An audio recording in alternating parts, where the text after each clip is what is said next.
Hi viewers, welcome to my kitchen பானுக்காய் madam. இன்றைக்கி Friday special என்னென்னு பார்க்கலாம் வாங்க. இப்போ தான் என்னோடய சேனலை ஃபஸ்ட் டைம் பார்க்குறீங்கன்னா பானுக்காய் மேடம் சேனலுக்கு லைக் போடுங்க, வீடியோவை ஷேர் பண்ணிக்கோங்க, மறக்காமல் சேனலுக்கு சப்ஸ்கிரைப் பண்ணி சப்போர்ட் பண்ணுங்கள். இண்டாலியம் கிண்ணம் வச்சு நான் வந்து ஒரு 4-5 வெண்டைக்காய், ஒரு 4-5 அவரைக்காய் கட் பண்ணி வச்சுருக்கேன் சாம்பாருக்கு. முதல்ல சாம்பார்லேருந்து நம்ம பார்க்கலாம். உருளைக்கிழங்கு மசாலாவும் செஞ்சுருக்கேன் பசங்களுக்காக. அதுக்கப்புறம் அவரைக்காய் தேங்காய் போட்டு காய் பண்ணியிருக்கேன். இன்றைக்கி ஃப்ரைடே அப்படிங்கிறதுனால, பூஜை பண்ணுறதுனால வெங்காயம், பூண்டு, பட்டை, லவங்கம்னு எதுவுமே கிடையாது நம்ம வீட்டில். இன்றைக்கி வெறும் தக்காளி பழம் மட்டும் போட்டு வெண்டைக்காய் அவரைக்காய் சாம்பார். எப்போவுமே புளி கரைக்கும் போது அதுலேயே கல்லுப்பு போட்டு கரைச்சிக்கோங்க. நீங்கள் கொஞ்சமாக புளி ஊற வச்சா கூட போகும், கரெக்டாக இருக்கும் உங்களுக்கு புளிப்பு. ஒரு சின்ன நாட்டு எலுமிச்சை பழம் சைஸ் புளி தான் வேக வச்சுருக்கேன். ஆஸ் யூஷுவல் 150 கிராம் துவரம் பருப்பு வேக வச்சு அதோட தண்ணியை பருப்பு ரசத்துக்கு எடுத்து வச்சுக்கிட்டேன். பருப்பு நல்லா மசிச்சு வச்சுருக்கேன். காலத்துக்கு பருப்பு எடுத்து வைக்கிறது, சுவாமி நைவேத்தியத்துக்கு பருப்பும் எடுத்து வச்சுருக்கேன். என்னோடய சாம்பார் பொடி as usual all purpose sambar பொடி ஒரு 3 டீஸ்பூன் போட்டு சாம்பார் வைக்கிறேன். நீங்கள் உங்கள் வீட்டில் வச்சுருக்கிற குழம்பு மிளகாத்தூள் காரம் பார்த்து குட்டி குறைச்சி ஆட் பண்ணிக்கோங்க. இன்றைக்கி வெண்டைக்காய் அவரைக்காய் சாம்பார். ஒரு சின்ன நாட்டு எலுமிச்சை பழம் சைஸ் புளி தான் கரைச்சி விடுறேன் பாருங்கள், ரொம்ப புளிப்பு தேவையில்லை. இந்த மாதிரி வெங்காயம் இல்லாமல் வெள்ளிக்கிழமைனா, நாள் கிழமை, விரத நாட்கள், அப்புறம் வந்து சுவாமி நைவேத்தியம், இதுக்கெல்லாம் நான் வெங்காயம் சேர்க்க மாட்டேன். என்னோடய சமையலை அப்படியே ஷேர் பண்ணியிருக்கேன். இந்த பக்கம் பார்த்திங்கன்னா தக்காளி, புளி, பெருங்காயம், ஒரு சிட்டிகை மஞ்சப்பொடி, ஒரு சிட்டிகை சாம்பார் பொடி போட்டு ரசம் கொதிச்சிட்ருக்கு. அது பச்சை வாசனை போகணுன்னா அதில் பருப்பு ஜலம், மிளகு பொடி போட்டால் ரசம் ஜம்முன்னு ரெடி ஆகிடும். எல்லாமே நம்ம வந்து பிளான் பண்ணிக்கணுங்க. இதுதான் சமையல் அப்படின்னு இன்றைக்கி பிளான் பண்ணிட்டீங்கன்னா ஒரு 1/2 ஹவரில் நீங்கள் அடுப்புங்கரை விட்டு வெளியில் வந்துடலாம். எனக்கு வந்து மிளகாப்பொடி வாசனை போய் காய் வெந்தோடனே நான் பருப்பு கொட்டிட்டேன். பருப்பை கொட்டி கருவேப்பிலை, கொத்தமல்லி போட்டு ஒரு 10 நிமிஷம் நல்லா ஹை ஃப்ளேமில் நல்லா நுரைச்சி வர வரைக்கும் சாம்பாரை நல்லா கொதிக்க வச்சுங்க அப்படின்னா ஜம்முன சாம்பார் ரெடி ஆகிடும். எப்போவுமே கருவேப்பிலை, கொத்தமல்லி நீங்கள் கடைசியில் போடுங்க. போட்டுட்டு ஒரு 10 நிமிஷம் நீங்கள் கொதிக்க வச்சிங்கன்னா உங்கள் சாம்பார் வந்து ரொம்ப மணமாக இருக்கும். இதையும் ட்ரை பண்ணி பாருங்கள். 10 நிமிஷமாக கொதிக்க வச்சுருக்கேன். இந்த மாதிரி நல்லா நுரைச்சி வரணும். அவ்வளோதான், சூப்பராக சாம்பார் ரெடி ஆகிடுச்சு. நம்ம அடுத்தது ரசம் பார்க்கலாம். நான் சொன்ன மாதிரி 2 சின்ன தக்காளி பழம், ஒரு கட்டி பெருங்காயம், ஒரு கொட்டைப்பாக்கு சைஸ் புளி போட்டு அப்படியே கரைச்சி சாம்பார் பொடி, மஞ்சள் பொடி போட்டு ஒரு 10 நிமிஷம் கொதிக்க வச்சுருக்கேன். அதுக்கப்புறம் மிளகு, ஜீரகம் கொரன்னு பொடி பண்ணி வச்சுருக்கேன் பச்சையாக. அதில் 1 டீஸ்பூன் போட்டுக்கிட்டேன். அதையும் போட்டு ஒரு சின்னதாக ஒரு ஆவி ஒரு கொதி விட்டுட்டு அப்புறம் நம்ம எடுத்து வச்சுருக்கிற பருப்பு தண்ணி, அப்புறம் கருவேப்பிலை, கொத்தமல்லி, இந்த பருப்பு ஜலம் விட்டு நீங்கள் விளாவிட்டீங்க அப்படின்னா அதுக்கப்புறம் ரசம் கொதிக்கக்கூடாது, நுரைச்சி வந்தால் போதும். இந்த மாதிரி பருப்பு ரசம் செஞ்சு பாருங்கள். கல்யாண ரசம் மாதிரி ஜம்முன்னு இருக்கும். ரசத்துக்கு உப்பு சேர்த்துடலாம். எப்போவுமே ரசத்துக்கு நான் சொல்கிற மாதிரி கடைசியில் உப்பு சேர்த்திங்கன்னா உங்கள் ரசம் ஸ்வீட்டாக இருக்கும். இந்த டிப்ஸையும் நீங்கள் கொஞ்சம் ட்ரை பண்ணி பாருங்கள். அதுக்கப்புறம் என்னோடய பழக்கம், நல்ல பழுத்த பழம், தக்காளி பழம் 1 கட் பண்ணி கடைசியில் சேர்ப்பேன். இதை சேர்த்துட்டு நுரைச்சி வந்தோன்னா தாளித்து கொட்டினீங்க அப்படின்னா அந்த தக்காளியை நம்ம வந்து ரசத்தோடு சேர்த்து பிழிஞ்சு சாப்பிட்டோம் அப்படின்னா ரொம்ப சூப்பராக இருக்கும் டேஸ்ட்டு. குழந்தைக்கெல்லாம் சாப்பாடு ஊட்ட போகிறீங்க அப்படின்னா இந்த வெந்த தக்காளியை அது கூட நீங்கள் மசிச்சு விட்டுக்கிட்டு நெய்யை விட்டு பருப்பை விட்டு மேலோட ரசம் எடுத்து சின்ன குழந்தைங்க வச்சுருக்கிறவங்க, 8 மாதம் 10 மாதம் குழந்தைங்களுக்கு சாதம் ஊட்டணும் அப்படிங்கிறவங்க இந்த மாதிரி தக்காளி பழத்தை மேலே போடுங்க. தோலை எடுத்துகிட்டு நல்லா பிழிஞ்சு சாதத்தோடு நெய் விட்டு பருப்பு போட்டு ரசத்தை மேலாப்பில் விட்டு ஊட்டினீங்கன்னா குழந்தைங்க கண்டன் சாப்பிடும், வயிற்றுக்கும் ஒன்றுமே பண்ணாது. இப்போ ரசம் நுரைச்சி வந்துருச்சு. எனக்கு கருவேப்பிலை, கொத்தமல்லி போட்டாச்சு. 1/2 டீஸ்பூன் கடுகு, ஒரு சிட்டிகை ஜீரகம் தாளித்து கொட்டியிருக்கேன். அவ்வளோதான், நம்ம பருப்பு ரசம் நுரை கட்டி வந்தோன்னே ஆஃப் பண்ணியாச்சு. இதுக்கப்புறம் நம்ம ரசத்தை கொதிக்க விடக்கூடாது. பருப்பு ஜலம் விட்டு கருவேப்பிலை, கொத்தமல்லி போட்டோம்னா நுரைச்சி வந்தோன்னே ஆஃப் பண்ணிடணும். அடுத்தது அவரைக்காய், தேங்காய் போட்டு காய்.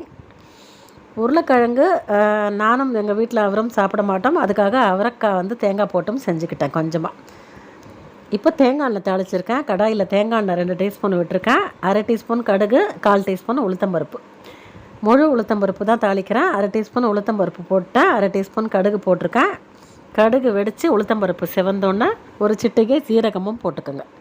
ஒரே ஒரு காஞ்ச மிளகா காரத்துக்கு கிள்ளி சேர்க்குறேன். அவ்வளோதான் இந்த காய்க்கு காரம். உளுத்தம் பருப்பு நல்லா சிவந்து வந்ததுக்கப்புறம் நம்ம நறுக்கி வச்சுருக்கிற அவரைக்காய்க்கு ரொம்ப தண்ணி வேண்டாம். அதே மாதிரி ஒரே ஆவியில் அவரைக்காய் வெந்து வந்துடும். இந்த காயும் ரொம்ப சுலபமாக செய்யலாம். ஒரு குழிக்கரண்டி தண்ணி தான் நான் ஆட் பண்ணியிருக்கேன் பாருங்கள். அவ்வளோதான், இந்த தண்ணியை விட்டுட்டு அடுப்பை சிம்மில் போட்டுட்டு இந்த அவரைக்காய்க்கு தேவையான உப்பும் சேர்த்துடலாம். கையோட அவரைக்காய்க்கு தேவையான கல் உப்பு அதையும் சேர்த்து ஒன்று போல் கரண்டியால் நல்லா மிக்ஸ் பண்ணி விட்டுட்டு ஒரு 5 நிமிஷம் இல்லைனா ஒரு 8 நிமிஷம் சிம்மில் போட்டிங்கன்னா தண்ணி வற்றி வந்துடும், காய் சூப்பராக வெந்து வந்துடும். இது அப்படியே இருக்கட்டும். வெந்தோன்னு நான் உங்களுக்கு காமிக்கிறேன்.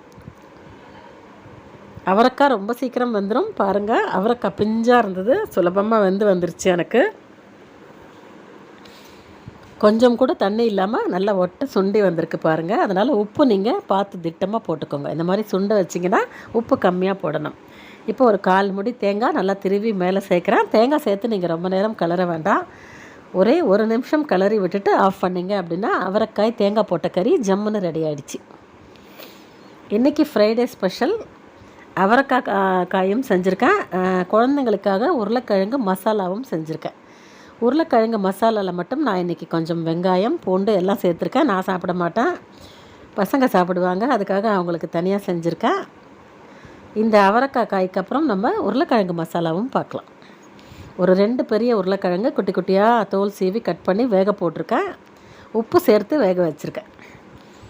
இதுக்கு உப்பு மட்டும் சேர்த்து நல்லா வேக வச்சுருக்கேன். இப்போ நம்ம அந்த கரண்டியால் அழுத்தி பார்த்தோம் அப்படின்னா வெந்திருந்தது அப்படின்னா நம்ம வெங்காயம் போட்டு மசாலா காய் செஞ்சுக்கலாம். எனக்கு இன்னும் ஒரு நிமிஷம் இருக்கட்டும், நான் உங்களுக்கு காமிக்கிறேன். அதுக்குள்ளே ஒரு பெரிய பெல்லாரி வெங்காயம் நறுக்கி வச்சுருக்கேன் பொடியாக, ஒரே ஒரு பெரிய மலை பூண்டு தட்டி வச்சுருக்கேன், ஒரு குட்டி தக்காளி பொடியாக கட் பண்ணி வச்சுருக்கேன். இப்போ பார்க்கலாம். உருளைக்கிழங்கு தண்ணி சுண்டி வந்திருக்கு பாருங்கள். அவ்வளோதான், உருளைக்கிழங்குல கொஞ்சோண்டு தண்ணி தான் இருக்குது அடியில். நல்லா வெந்திருக்கு, சூப்பராக வெந்திருக்கு. இதை நம்ம அப்படியே அந்த தட்டில் மாற்றிக்கலாம். இந்த கொஞ்சம் தண்ணி இருந்தாலும் பரவாயில்ல, அந்த தண்ணியோடைய இந்த காயை நம்ம செஞ்சுக்கலாம். இப்போ நான் அதே கடாயை அடுப்பில் வச்சு ஒரு 3 டீஸ்பூன் கடலெண்ணெய் விட்டுருக்கேன். கடுகு மட்டும் ஒரு சிட்டிகை தாளித்து கொட்டிக்கோங்க. கடுகு பொரிஞ்சு வந்தோன்னா ஒரு ஆறுக்கு கருவேப்பிலை சேர்த்துக்கோங்க. கருவேப்பிலையும் நல்லா பொரிஞ்சு வந்ததுக்கப்புறம் நம்ம வச்சுருக்கிற ஒரு பெரிய வெங்காயம், முதல்ல ஒரு பல் பூண்டு, ஒரே ஒரு பல் மலை பூண்டு தட்டி வச்சுருக்கேன், அதையும் போட்டு எண்ணெயில் நல்லா பொரித்து விட்டுருங்க. அதுக்கப்புறம் ஒரு வெங்காயம், ஒரு குட்டி தக்காளி. இந்த வெங்காயம் தக்காளி இந்த பூண்டு எல்லாம் நல்லா குழைய வதக்கி விடுங்க. ஒரு 10 நிமிஷம் நல்லா சிம்மில் வதங்கட்டும். அதுக்கப்புறம் நம்ம வேக வச்சு கொஞ்சோண்டு தண்ணியோடு வச்சுருக்கோம் உருளைக்கிழங்கு. அந்த தண்ணியில் கொஞ்சமாக உப்பும் இருக்கும், அதுக்காக எடுத்து வச்சுருக்கேன். இப்போ வெங்காயம் தக்காளிக்கு மட்டும் மசாலாக்கு மட்டும் நான் உப்பு சேர்க்குறேன். ஒரு சிட்டிகை தூள் உப்பு மசாலாக்கு மட்டும் தனியாக சேர்த்துருக்கேன். காஷ்மீரி சில்லி பவுடர் ஒரு குட்டி டீஸ்பூன் சேர்த்துருக்கேன். சாம்பார் பொடி ஒரு 1/2 டீஸ்பூன் சேர்க்குறேன். இந்த மாதிரி ரெண்டையும் சேர்த்து நம்ம காய் செஞ்சோம் அப்படின்னா காய் கலர்ஃபுல்லாகவும் இருக்கும். சாம்பார் பொடி சேர்த்து செய்யும்போது நல்ல வாசனையாக டேஸ்ட்டாகவும் இருக்கும். இப்போ வெந்த உருளைக்கிழங்கை சேர்க்குறேன். இதில் கொஞ்சோண்டு தண்ணி இருக்குது, பரவாயில்ல. அது இந்த வெங்காயம் தக்காளியோடு சேர்த்து நம்ம ஒரு 5 நிமிஷம் சிம்மில் வச்சு மிளகா அப்படி நெடி போக வதக்கினோம் அப்படின்னா கடைசியில் கருவேப்பிலை கொத்தமல்லி நல்ல தாராளமாக கொத்தமல்லி போட்டிங்கன்னா இந்த உருளைக்கிழங்கு மசாலா ரொம்ப சூப்பராக இருக்கும். சாம்பார் சாதத்துக்கு ரொம்ப கலக்கலாக இருக்கும். இப்போ நான் நல்ல ஃப்ரெஷ்ஷான கொத்தமல்லி இலைகள் நல்ல பொடியாக கட் பண்ணி வச்சுருக்கேன். மேலாப்பில் அதை தூவி விட்டுட்டிங்க அப்படின்னா சாம்பார் சாதத்துக்கு சூப்பரான காம்பினேஷன். இன்றைக்கி இந்த ஃப்ரைடே லஞ்ச் காம்போ உங்களுக்கு பிடிச்சிருந்தா வீடியோவுக்கு ஒரு லைக் போடுங்க, மறக்காமல் ஷேர் பண்ணுங்கள், சப்ஸ்கிரைப் பண்ணி சப்போர்ட் பண்ணுங்கள். தேங்க்ஸ் ஃபார் வாட்சிங்.